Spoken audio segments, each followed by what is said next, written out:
다 함께 우리 마음을 가다듬어 신령과 진정으로 수요 예배를 하나님께 올립니다. 우리 묵도하시겠습니다. 내가 산을 향하여 눈을 들리라. 나의 도움이 어디서 올까? 나의 도움은 천지를 지으신 여호와에게서 오로다. 여호와께서 너를 실족하지 아니하게 하시며 너를 지키는 이가 졸지 아니하시리로다. 이스라엘을 지키시는 이는 졸지도 아니하시고 주무시지도 아니하시리로다. 여호와는 너를 지키시는 이시라. 여호와께서 내 오른쪽에서 내 그늘이 되시나니 낮에 해가 너를 상하게 하지 아니하며 밤에 달도 너를 해치지 아니하리로다. 여호와께서 너를 지켜 모든 환난을 면하게 하시며 또 내 영혼을 지키시리로다. 여호와께서 너의 출입을 지금부터 영원까지 지키시리로다. 아멘. 하나님 아버지, 저희들이 각 가정에서 수요 예배를 드립니다. 비대면 예배지만 주님이 저희들과 같이 하여 주시고 저희들이 드리는 이 예배를 통해서 하나님의 임재 속에 들어가게 하시며 저희들이 기도 속에서 또 말씀 속에서 또 그리스도의 사랑 안에서 하나가 되게 하여 주시옵소서. 성령께서 이끌어 주시는 귀한 감사의 시간이 되도록 도와주시옵소서. 예수님 이름으로 기도드렸습니다. 아멘. 찬송가 382장으로 하나님께 영광 올리겠습니다.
하나님께서 우리에게 주시는 말씀은 구약성서 창세기 37장 25절로부터 36절까지 말씀입니다. 제가 하나님의 말씀을 봉독하겠습니다.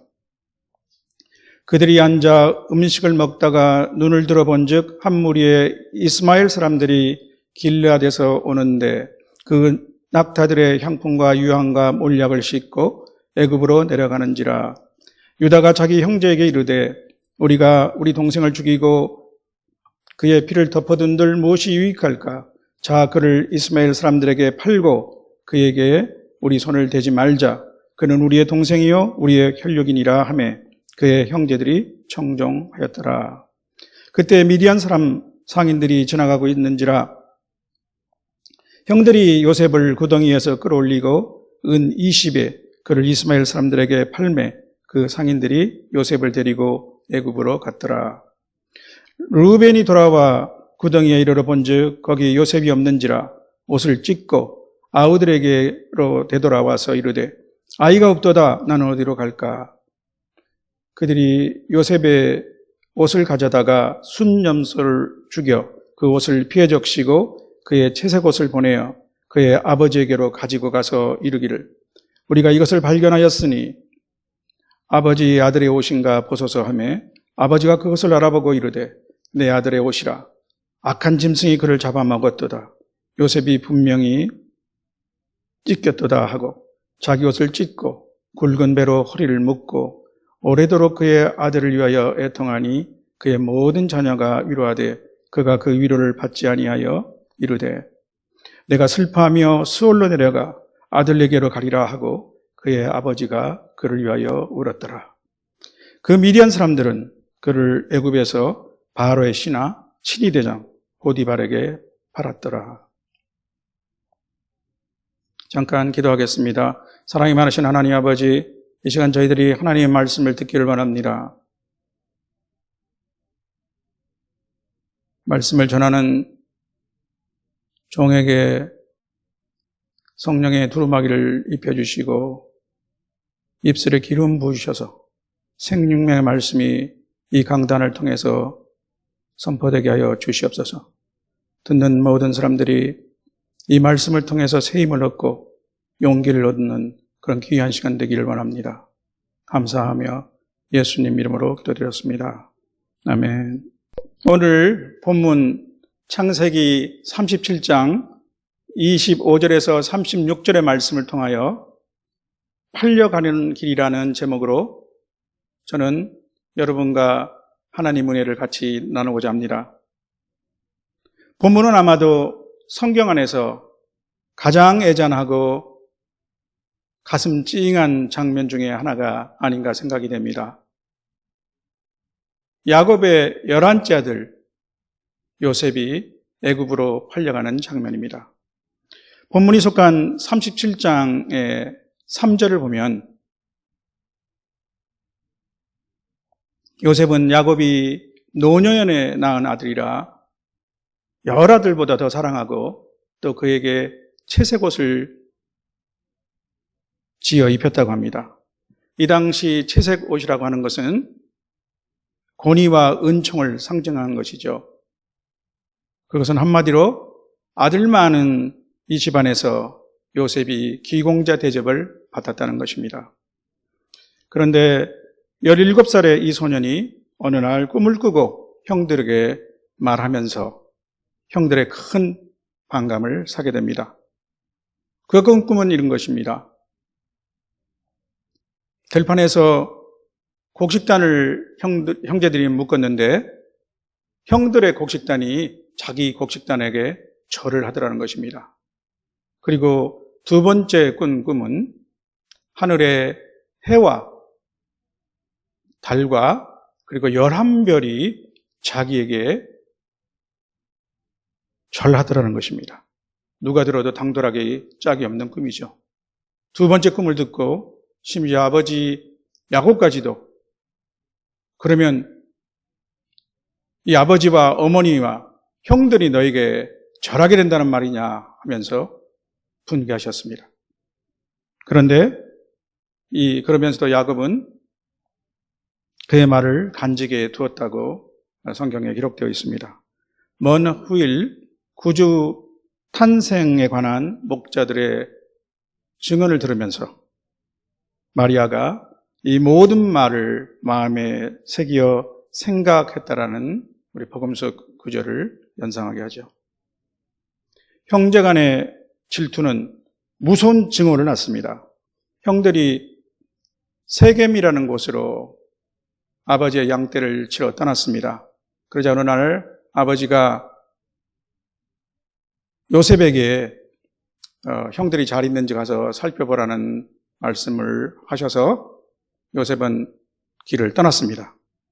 그는 세겜에 도착했으나 형들은 거기에 없고 어떤 사람이 그들이 북쪽 도단으로 올라갔다고 가르쳐 주어서 그는 도단까지 찾아갔습니다. 그런 반가운 마음으로 형들을 찾아왔지만 형들은 멀리서 그를 바라보자 저 꿈을 꾸는 자, 저 꿈쟁이 우리가 죽여버리자 하고 금시 의기투합이 되었습니다. 미움은 사람들을 순식간에 뭉치게 하는 힘이 있는가 봅니다. 오직 장형 르우벤만 요셉을 죽이는 것에 동의하지 않았습니다. 그래서 그는 형제들에게 우리가 그를 직접 죽이는 것보다는 일단 구덩이에 넣어두자, 구덩이에 던져버리자라는 제안을 했습니다. 나중에 요셉을 구출할 기회를 찾으려는 나름대로 꾀를 낸 것이죠. 장형이지만 이 형제들의 증오가 얼마나 컸던지 그들을 꾸짖거나 말리지 못한 것을 볼 수가 있습니다. 여기까지가 오늘 본문에 이르는 배경입니다. 그러면 본문을 살펴보도록 하겠습니다.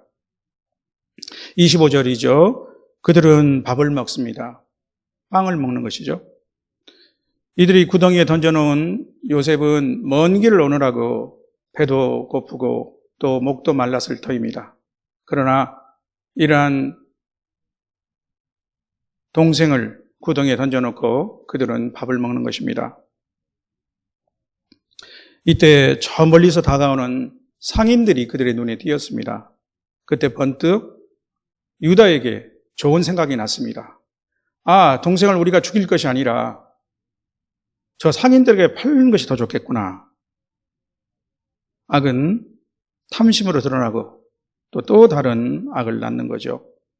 그들은 아버지를 속이기 위해서 요셉의 채색 옷을 순념수에 피해 적시고 이를 먼저 아버지께 보입니다.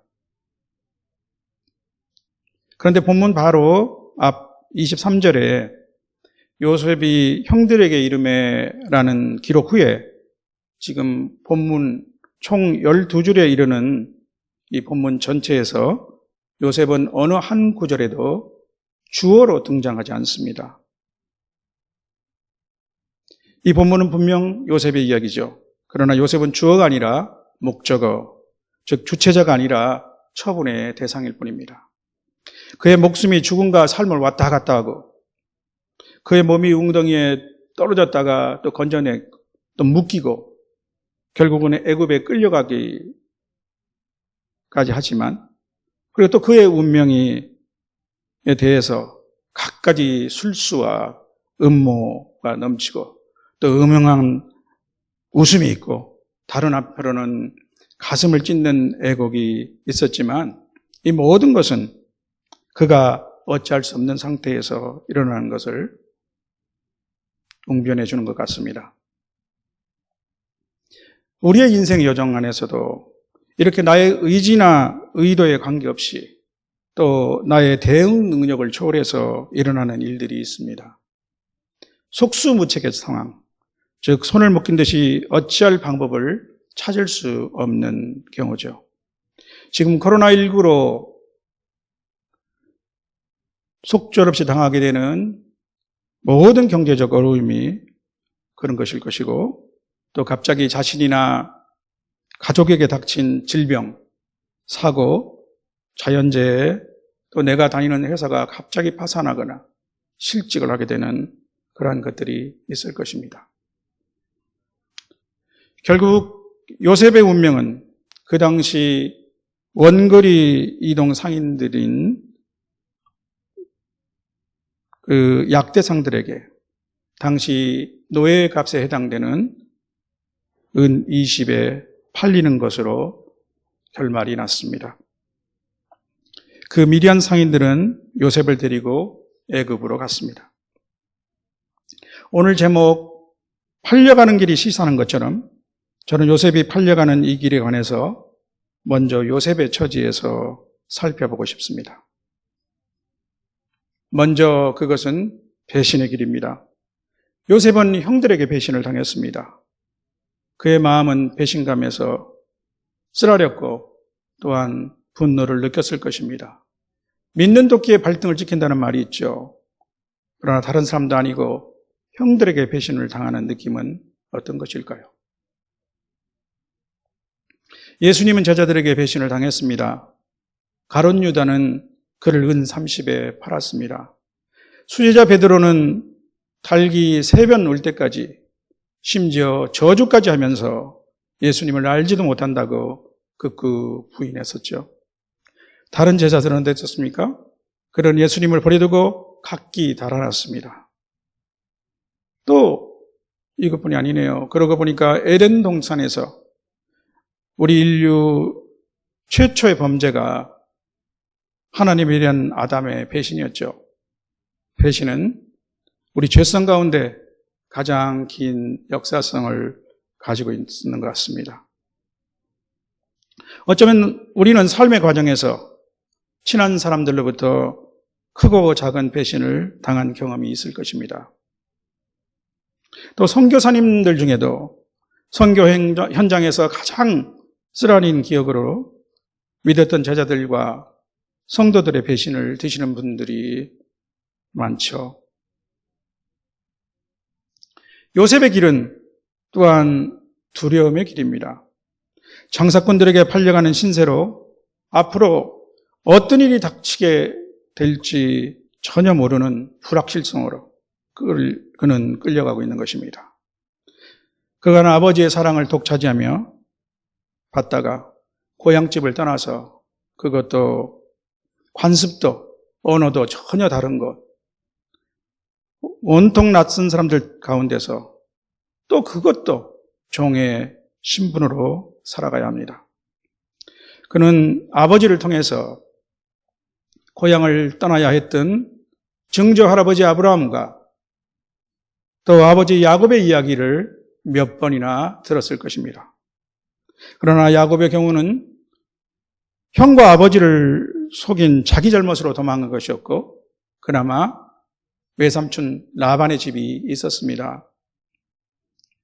아브라함도 고향을 떠나 먼 이방인 이곳 가나안 땅으로 왔죠. 그러나 그것은 하나님의 명령에 그 명령을 듣고 행한 자발적인 순종이었죠. 그리고 아내와 조카도 동반했었습니다. 이렇게 요셉이 가는 길은 버림받고 외로운 길이었습니다.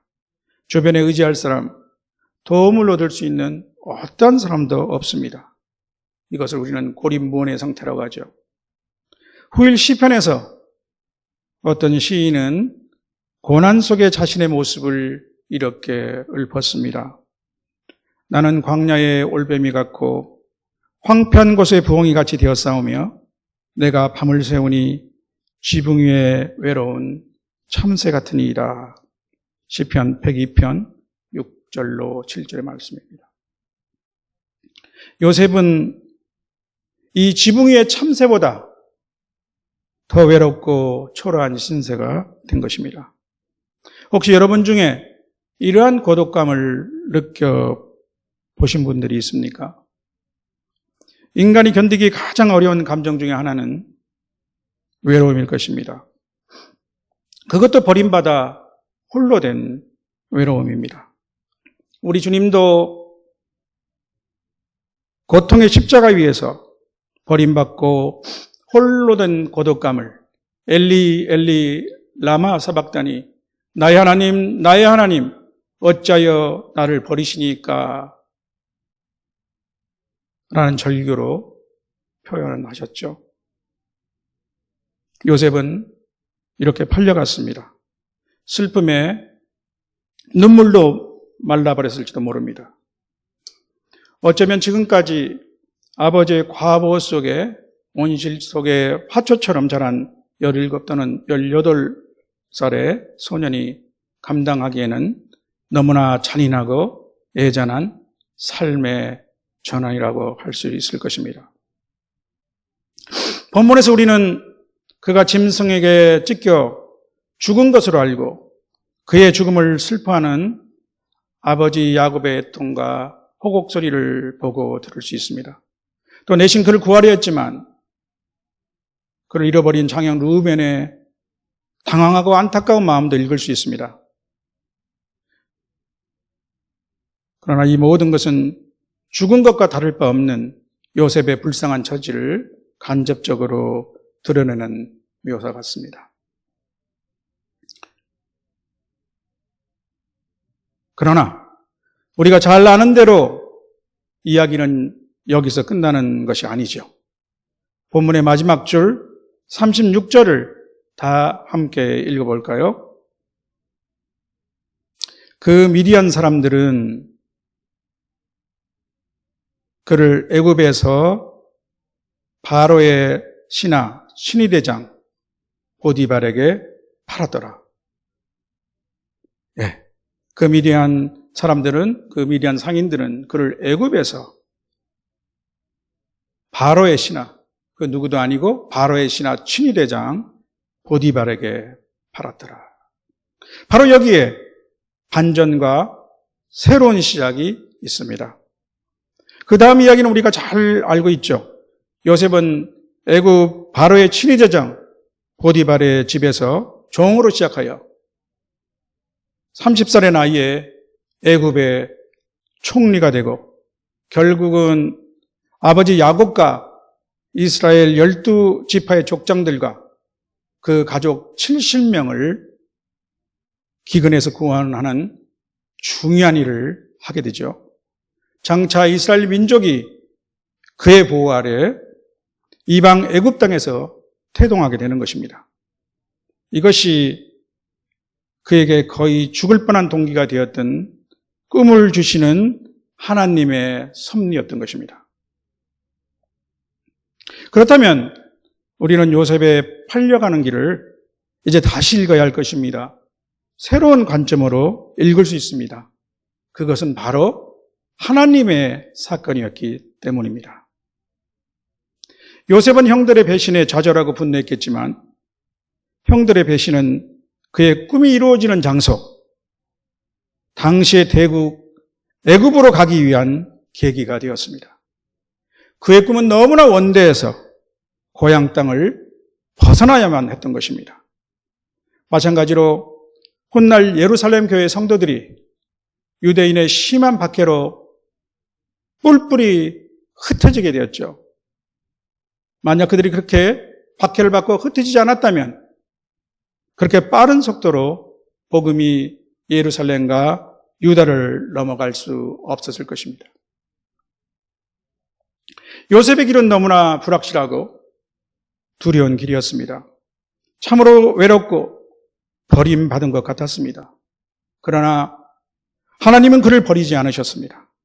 그는 홀로 외로운 길을 슬퍼하며 떠났겠지만 하나님은 그를 눈동자처럼 지키시고 인도하셨습니다. 상인들의 걸음을 바로의 친위대장 보디발의 집으로 향하게 하신 것입니다. 우리에게는 이것이 우연으로 보일 수 있습니다. 그러나 하나님 앞에서는 우연이 없습니다.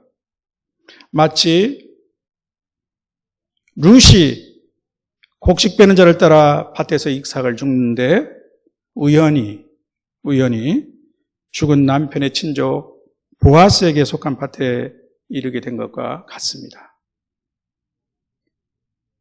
우리도 주님을 만난 후 우리의 과거를 뒤돌아보면 우리 인생의 중요한 변곡점들과 수많은 위험한 순간에 바로 주님이 우리와 함께 계셨다는 것을 알 수 있지 않습니까? 하나님을 알지 못하는 사람들은 이것을 그저 우연이라고 생각합니다. 그러나 우리는 하나님의 섭리라고 믿는 것입니다. 그들은 운명이라고 말하지만 우리는 하나님의 개입과 인도하심으로 믿습니다. 그가 아버지의 품에서 강제로 떼어져 있을 때 요셉은 하나님의 보호 안에 들어갈 수 있었습니다. 그가 일가 나중에 여호와께서 요셉과 함께 하심으로 그가 형통한 자가 되었고 그의 주인 보디발까지도 여호와께서 그와 함께 하심을 보며 또 여호와께서 그의 범사에 형통하게 하심을 보았던 것입니다. 이렇게 보면 오늘 요셉이 팔려가는 길은 눈물과 절망의 길같이 보였지만 그것은 장차 기쁨을 얻는 축복의 길이었습니다. 종으로 팔려가는 추락의 길이었지만 장차 애굽의 총리로 들려 올려지는 서막이었습니다. 절망 속에 죽음으로 들어가는 길 같았지만 온 집안을 건지는 구원자가 되는 길이었습니다. 형들은 그를 버렸지만 하나님은 그를 붙드시고 세워주셨습니다.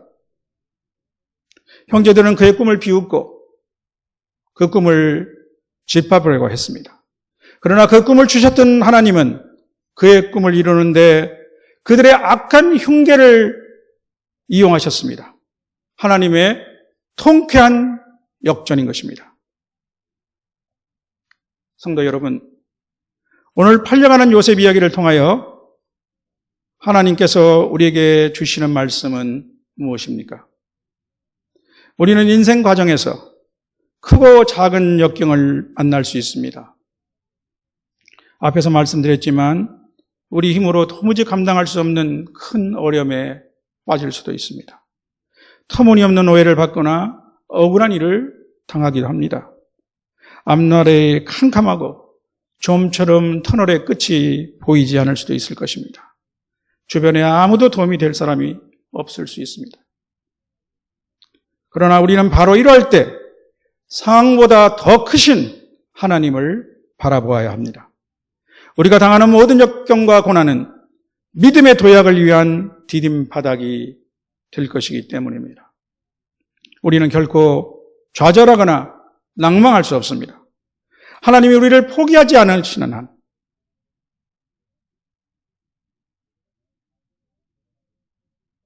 이 어려움을 통해서 우리는 하나님의 긍휼과 상황을 역전시키는 능력을 더욱 생생히 체험할 수 있을 것입니다.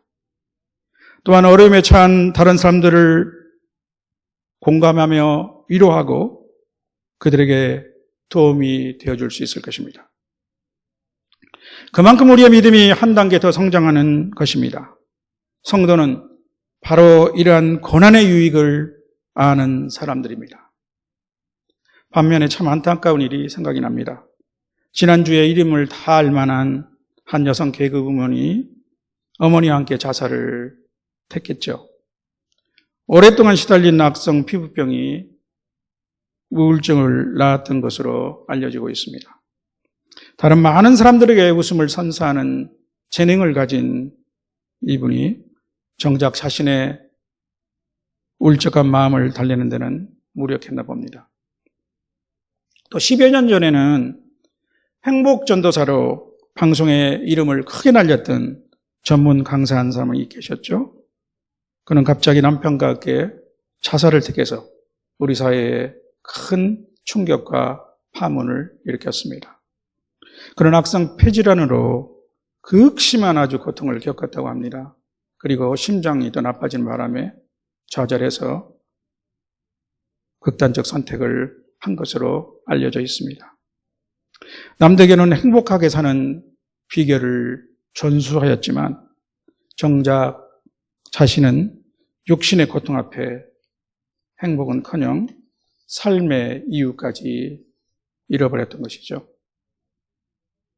이들이 겪었던 육체적, 정신적 고통이 얼마나 컸으면 자신의 목숨을 스스로 끊어버렸을까 동정이 갑니다. 하지만 하나님을 알지 못한 이들의 선택은 무책임하고 어리석이 것입니다. 한 번 죽는 것은 사람에게 정해진 것이요 그 후에는 심판이 있으리라 라는 말씀을 그들이 알았다면 그러한 선택을 했을까요? 이 땅의 생애에서 그리스도를 믿어 구원받지 못한 사람들에게는 죽음은 결코 안식이 아닙니다. 영면도 아닙니다. 그것은 영원히 꺼지지 않는 지옥불에 던져지는 것입니다. 이것을 성경에서는 둘째 사망이라고 합니다. 계시록 20장 14절의 말씀이죠. 우리 인생은 단지 행복과 즐거운 웃음 속에서만 사는 것은 아닙니다. 고난과 역경, 그리고 내가 이해할 수 없는 어려움도 필연적으로 만나게 됩니다. 그러나 믿음의 사람은 이 속에 감춰진 하나님의 은혜를 깊이 체험하며 성장하고 또 이를 통해서 하나님께 영광과 감사를 드립니다. 나의 생명이 단지 내 것만이 아니고 이 땅에 사는 동안 우리 각자에게 주시는 하나님의 선한 뜻과 사명을 완수하기 위한 것이라는 것을 아는 사람들입니다. 하나님의 자녀와 세상 사람들은 그 큰 차이는 큰 고난의 어려움을 만났을 때 극명하게 드러나는 것입니다. 믿음의 사람들은 고난 넘어 하나님이 계심을 믿기 때문입니다. 믿음의 사람들에게 의미 없는 고난은 없습니다. 또한 이 고난은 나만 당하는 것이 아니며 내가 감당하지 못할 것도 아닙니다. 요셉도 그랬던 것처럼 수많은 믿음의 선진들이 이 고난을 통과했고 오늘 또 수많은 성도들은 저마다 다양한 고난의 역경을 만나고 있습니다. 그래서 바울 사도는 고린도전서 10장 13절에서 이렇게 말하고 있지 않습니까? 사람이 감당할 시험 밖에는 너희에게 당할 것이 없나니 오직 하나님을 믿으사 너희가 감당하지 못할 시험 당함을 허락지 아니하시고 시험 당할 즈음에 또한 피할 길을 내사 너희로 능히 감당하게 하시느니라. 시험 당할 즈음에 피할 길을 내사 너희로 능히 감당하게 하시느니라. 여기에 나의 고난이 아무리 크고 내가 심히 억울한 일을 당한다 하더라도 우리 주님이 지었던 그 십자가의 고통과 수치에 비교할 수가 있겠습니까? 주님은 우리 체질의 연약함도 그리고 우리 인생길에서 만나는 고난의 매서움도 잘 아셨습니다. 그래서 성경은 이렇게 증언하고 있습니다. 우리에게 있는 이 제사장은 우리의 연약함을 동정하지 못하실 리가 아니요 모든 일에 우리와 똑같이 시험을 받으신 이로되 죄는 없으시니라. 히브리서 4장 15절 말씀입니다. 오늘 종으로 팔려가는 요셉의 슬프고 외로운 길에 동행하시고 그에게를 인도하셔서 결국 큰 꿈을 이루는 반전을 이루게 하신 하나님의 은혜가 여러분과 저의 인생길에 특히 어떤 고난과 역경 속에서도 함께 하시기를 간절히 축원합니다. 아멘. 하나님 아버지 감사합니다. 요셉이 팔려가는 길, 이 장면을 통해서 보이지 않는 가운데 하나님이 동행해 주시고 인도해 주시고 형들의 악한 흉계를 그의 꿈을 이루는 전기로 삼으신 하나님, 역정케 하신 하나님, 우리의 고난 속에서도 우리가 이러한 하나님의 뜻을 배우고 하나님이 주시는 힘으로 하나님을 바라보는 그 바라봄으로 이길 수 있도록 인도하여 주실 것을 믿습니다. 우리가 고난을 두려워하지 아니하며 고난 안에 좌절하지 아니하며 낙담하지 아니하고 고난 속에 우리를 키우시고 이 고난을 통해서 또 우리가 다른 고난과 어려움에 속한 사람들에게 위로와 도움이 되게 하시는 하나님. 그래서 우리가 이 고난을 피하고 두려워하는 자가 아니라 오히려 이 고난 속에 즐거워할 수 있는 믿음의 사람이 되도록 도와주시옵소서. 감사하며 예수님 이름으로 기도드렸습니다. 아멘. 그러면 축도하겠습니다. 지금은 우리를 위해서 십자가를 지신 우리 주 예수 그리스도의 은혜와 하나님의 크신 사랑과 성령의 감화, 감동, 교통하심이 오늘 인생의 어려운 역경 속에서도 하나님 바라보며 나아가기로 다짐하는 주사랑 성도들을 위해 그리고 먼 곳 어려운 선교지 현장에서 수고하시는 선교사님들 위해 지금부터 영원까지 함께 하시기를 축원하옵나이다. 아멘.